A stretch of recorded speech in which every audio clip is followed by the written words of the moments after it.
Guys आप लोगों ने हेवल्स कंपनी का नाम तो जरूर सुना होगा। मे बी आप में से बहुत सारे लोग हेवल्स कंपनी के इलेक्ट्रिकल अप्लायंसेस यूज भी करते होंगे।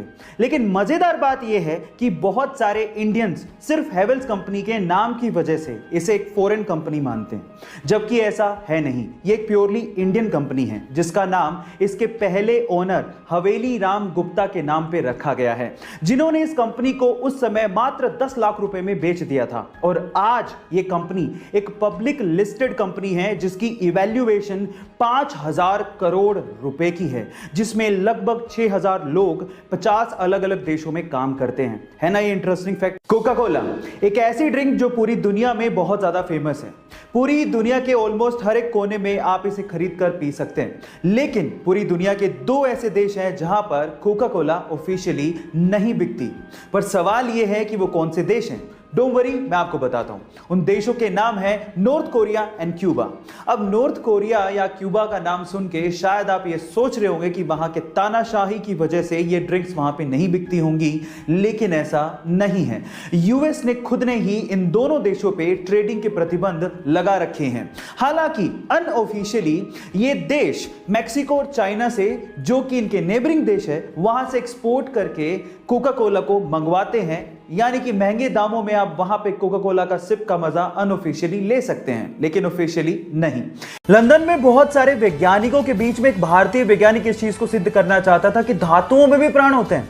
इसके लिए उसने आयरन की रोड ली, उसे तार से लपेटा और तार के लास्ट में एक निब लगाई, उसे ग्राफ पे लटका दिया। अब प्लान ये था कि उसके ऊपर वो एसिड गिराएंगे जिससे धातु थर-थर कांपेगा और वो ग्राफ में दिखेगा।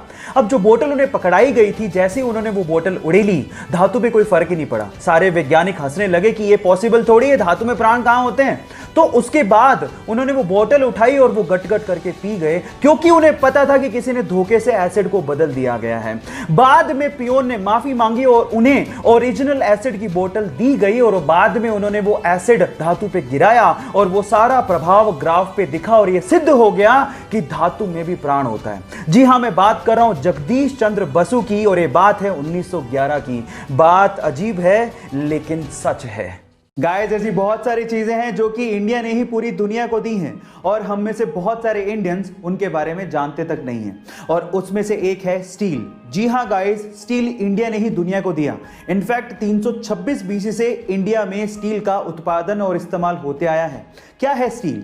एक्चुअली आयरन की स्ट्रेंथ को बढ़ाने के लिए हॉट लिक्विड आयरन के अंदर चारकोल को मिलाया जाता है और इस पे कोरोजन ना हो उसके लिए 11% क्रोमियम मिलाया जाता है, जिससे स्टेनलेस स्टील बनाया जाता है। और स्टेनलेस स्टील से आज हम लोग बड़े बड़े इंफ्रास्ट्रक्चर खड़े भी कर रहे हैं। गाइस, जहां 15 साल की उम्र में बच्चों को यह तक नहीं पता होता कि उन्हें जिंदगी में करना क्या है, वहीं 15 साल की छोटी सी उम्र में भारतीय मूल की अमेरिकन गीतांजलि राव ने कुछ ऐसा कर दिखाया है जिसे सुनने के बाद आपको भी प्राउड फील होगा। गाइस, इस छोटी सी बच्ची ने पूरी ही दुनिया के 5000 स्मार्ट किड्स को पीछे छोड़ते हुए टाइम्स मैगजीन का first ever kid of the year खिताब अपने नाम कर लिया है।